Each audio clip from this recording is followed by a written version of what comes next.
I'm trying my best to keep up with all of the reaction requests that I've been getting in the correspondence of 2 weeks.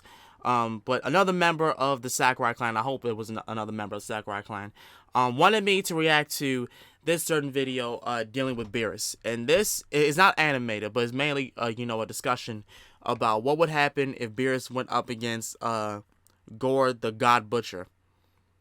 And I think this has something to do with Marvel. So yeah, I think it does. So something around with Thor. But yeah, let's have a look at this, because now I'm intrigued.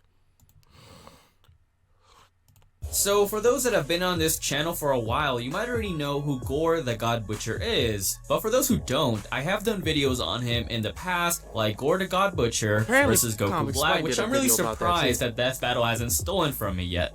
Anyways, this time around, I will have him face off against the Hakaishin from Universe 7, being Beeris, who although is like a lazy mofo, he is very damn strong.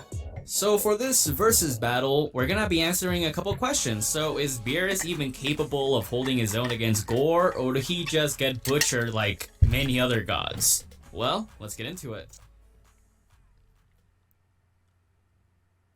Now, before we actually break down the power of both of these characters, first we have to explain who Gorr actually is. Yeah, Gorr is a character who appeared in a 2013 comic book series called Thor, the God of Thunder. And he is by far one of my favorite characters in Marvel Comics due to his ideology, feats, and personality. He is actually the exact opposite of Goku Black because he is a mortal who kills and hates gods, while Black is like a Ningen hating god.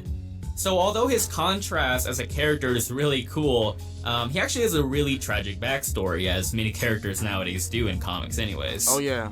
So Gorr grew up on a deserted planet with barely any food or supplies to go around, and even though Gorr and his people were like, hey, let's pray to the gods, they'll give us rainfall, they'll give us food, but that never happened. So, due to that, Gorr lost his wife, his children, and pretty much everyone he cared about. His life put the meaning of it really do be like that to a whole new level, and he did eventually find out that the gods existed, and he noticed something really important. So he was like, okay, the gods do exist, but they don't really care about like the common folk, they don't care about the peasants, the mortals. So out of that rage, he killed his first god and became the God Butcher. So he actually obtained this weapon called the Necro Sword, a weapon that is deadass powerful enough to slay celestial beings, and was actually created by Null, who is the god and the creator of the symbiotes like Venom, Carnage, and Toxin, and all those dudes. So it's a lot of spicy lore. The Necro Sword is basically a super symbiote that is ridiculously powerful. With the power of the Necro Sword, he set out to kill off every single god in existence across many timelines, and he very well showcased that. Over thousands of years, he killed gods of death, war, chaos, torture, poetry, and everything in between. Wow. Perhaps even Shaggy himself fell to the God Butcher. Mom, guess what? I made a Shaggy joke. Mom, don't ignore me. Don't ignore me. Anyways, now let's get into his feats and abilities. Due to the Necro Sword, Gorr went from being like a regular humanoid into a being powerful enough to kill gods that could wrestle black holes, endure... Hold on. This just really made me think about my friend Will, because he loves Venom. He loves the whole idea of symbiotes.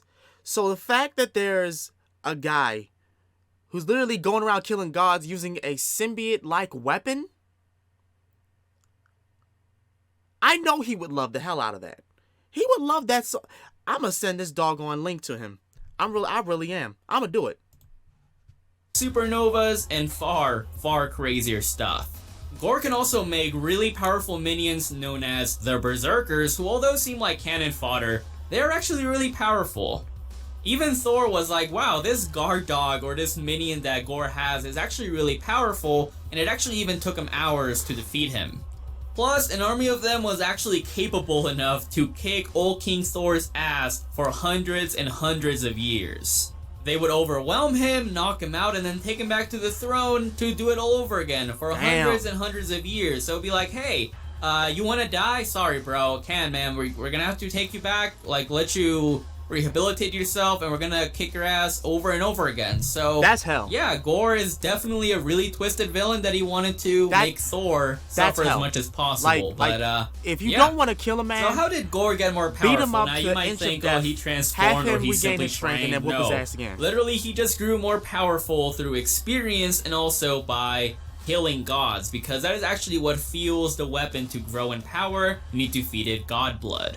And within the story, Gorr grew in power so much after demanding god blood that he wiped the floor with not one, not two, but 3 Thors at the same time. How? One of these was Old King Thor, who is actually more experienced than Odin. He was actually stated to have wielded the Thor Force far longer than his father wielded the Odin Force. So it is also likely that he is more powerful than his father at this point. Wow. But even then, Gorr was like, nah bro, sorry, I'm gonna go ahead and beat the hell out of you real quick.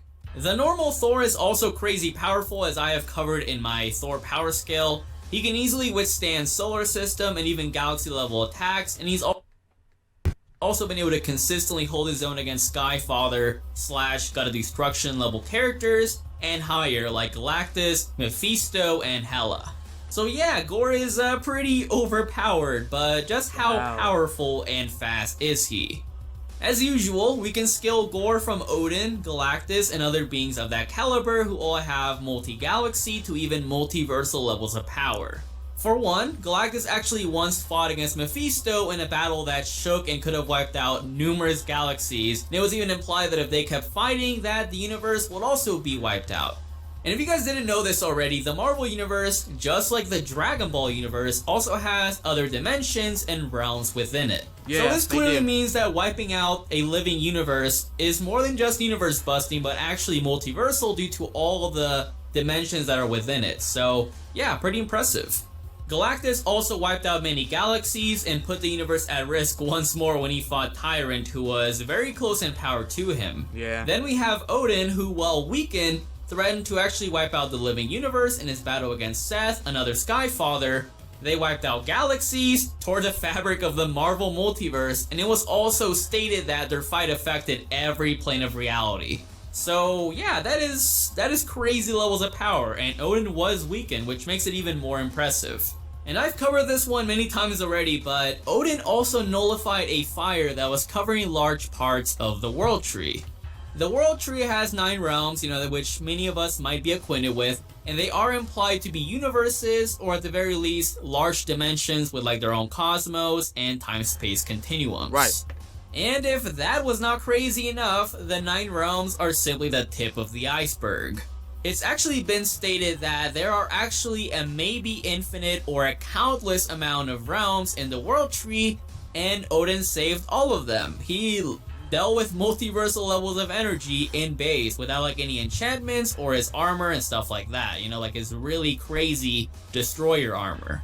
So if Gorr was able to defeat a character that is comparable if not more powerful than Odin, that should definitely tell you that Gorr would be a high level like Skyfather. Yeah. This means that he should clearly have a good chance of taking on Beeris and many other characters within the Dragon Ball verse. Now, how fast is Gorr? You could say he is billions, if not even trillions of times faster than light, basing it off of like how fast Thor is, but Gorr is more than likely immeasurable to some high degree. Now you might typically expect that a versus battle might have, oh, this character is this many times above light speed, but there are far better terms which you can't even calculate because they are way beyond the normal, like I guess you could say, reaches of speed. Right. You know what? That's what the thing about it is that I really didn't like our Screw Attack. How the hell can you calculate something that goes beyond human knowledge? Like that's God-breaking speed. How can you even calculate that? How do you make a calculation of that? How could you even know? You don't know how fast they're going. That is fictional speed. There's no way you can possibly make a hypothesis of a number, of a figure of a number of as to how much speed and force that is. There's no way you could possibly know. And the fact that you even try is ridiculous. There is immeasurable speed, inaccessible speed, infinite speed, irrelevant speed. There's a lot of them out there, and I will explain what they are like in depth later on, but I have mentioned immeasurable speed before. If you don't know what immeasurable speed is, it is basically being able to move so fast that time holds no jurisdiction over you. Right. Basically, you can move forward or backwards in time through pure speed alone. However, a character can also be granted immeasurable speed in combat or travel if they consistently beat a character who has that speed. Right. Now, in his earlier runs, Thor actually had this ability with his hammer that allowed him to, swing it really fast and, he could time travel. He performed a feat where he reached the edge of the universe instantly, even though he was only going at 2 times the speed of light. Thor did unfortunately lose this ability, but it didn't really matter because he was still able to show off immeasurable combat speed feats many times. The Silver Surfer has shown many feats where he's gone so fast that he can time travel, and he's actually even done it mid-combat before. He literally time traveled and dumped this guy off in another planet in another timeline. So they can clearly do this in combat before people say, travel speed. You guys know how those people are, but yes. Thor, even though he lost that ability, he could still keep up with people that can do what the Silver Surfer does naturally, so he would clearly have immeasurable combat speed, and since Gorr Bukake 3 of them, he would have even higher levels of immeasurable speed. Now, how would Beeris fare up against Gorr now that we have actually gone over his speed and also his raw power and durability?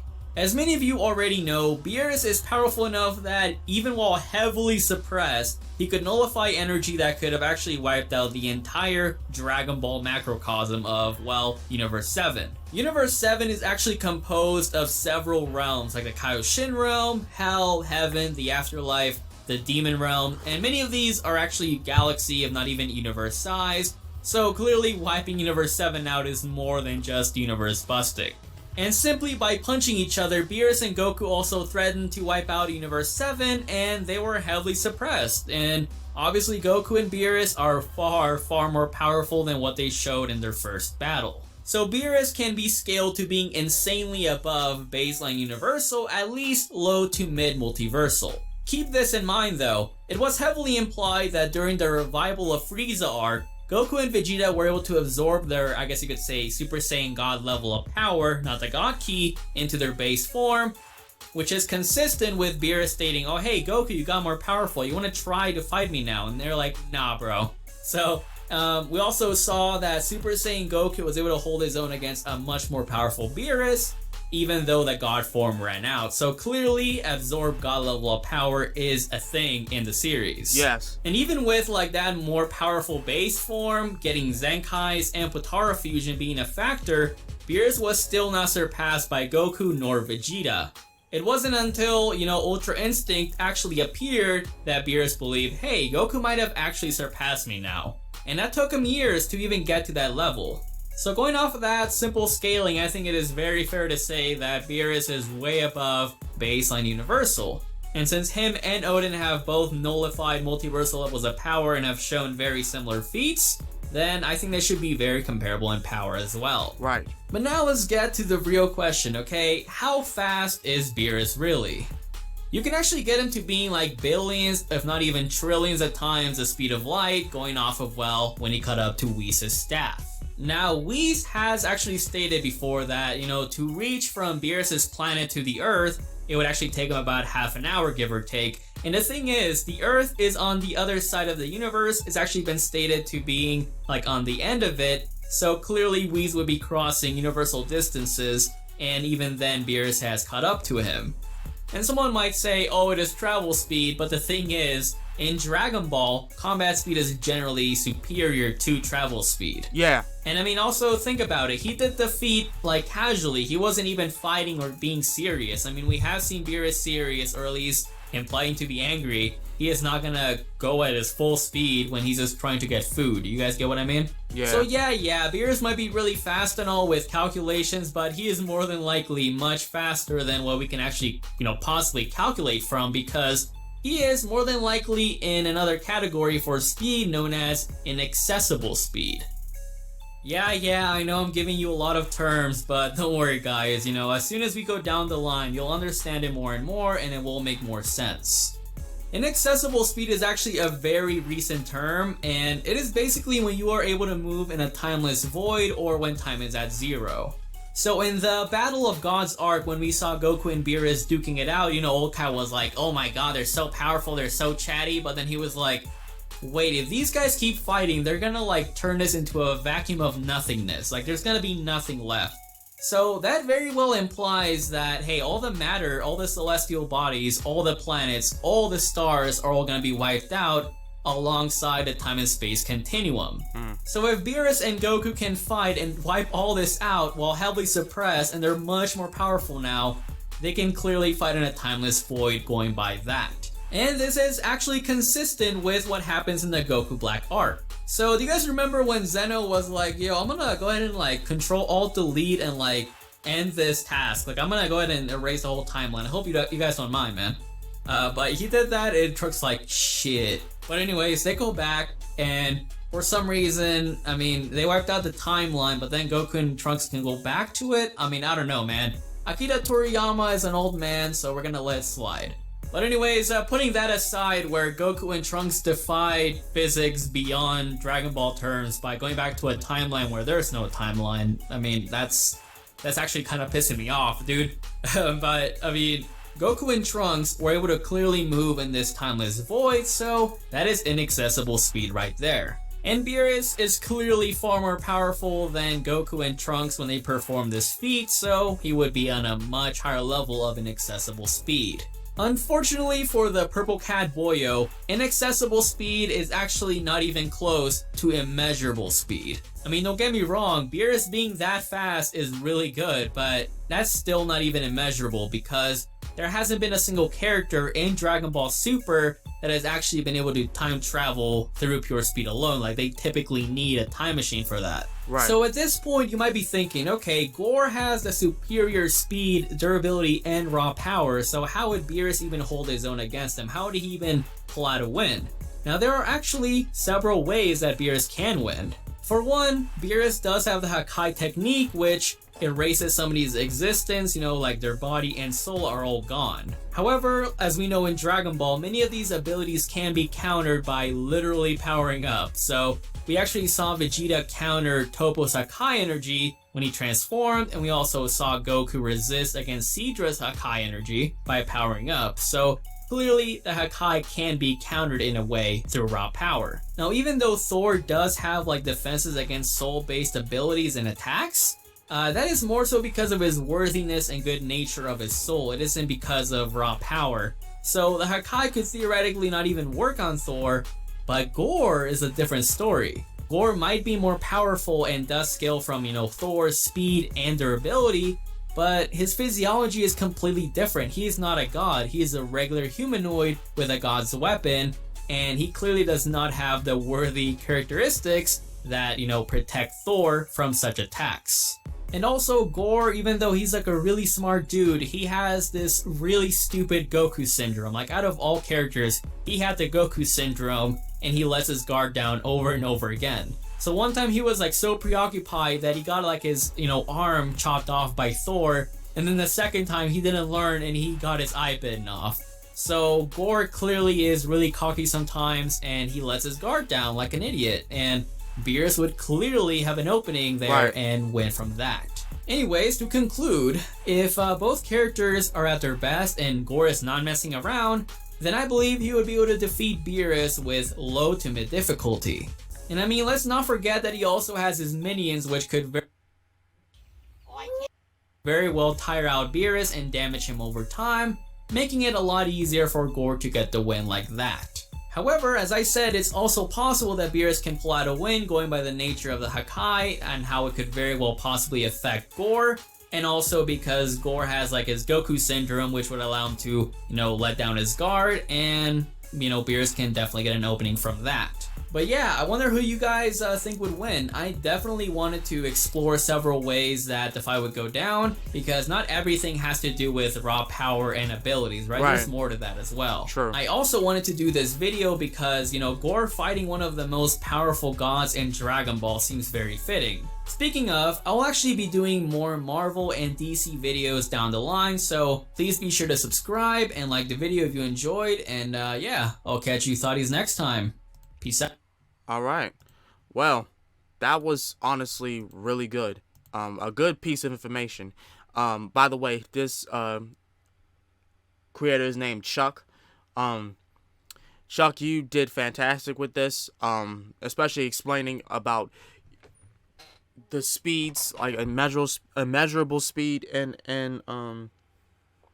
infinite speed, like all the different types of speeds without having to, you know, pull out some bullshit number, unlike Screw Attack did. So, thank you for that. Thank you for doing that. He cleared up a lot of things about Beeris that I didn't know, and a lot about Gorr that I didn't really know at all. Like I said, it's been a minute since I've watched anything like this, and I enjoyed it a lot. But yeah, post your comments down below what you think about this whole scenario. I honestly think that Beerus would win because of the fact that Gorr is basically like a different type of Goku. Like, he puts his guard down, lets people hit him and whatnot. Which is actually true. Goku did do that a lot of times, like, and it plowed him in the ass every single time. Which is one of the things that pissed me off about Goku. But yeah, I believe Beerus could win this. I definitely believe it. The man is just focused. He's 24/7 focused, but lazy as shit. Like, it's just crazy. He's on all chills, but when it comes to it, he takes care of shit. That's basically what I'm trying to say. He takes care of his shit. But yeah, so I think Beerus could win. Let me know what y'all would think. What y'all think about this whole scenario if it ever went down. As such, this has been Master Ryo Sakurai. Join the Discord, okay? Join the Sakurai clan. Like, subscribe. Join us. All right. I'll see y'all later. Peace.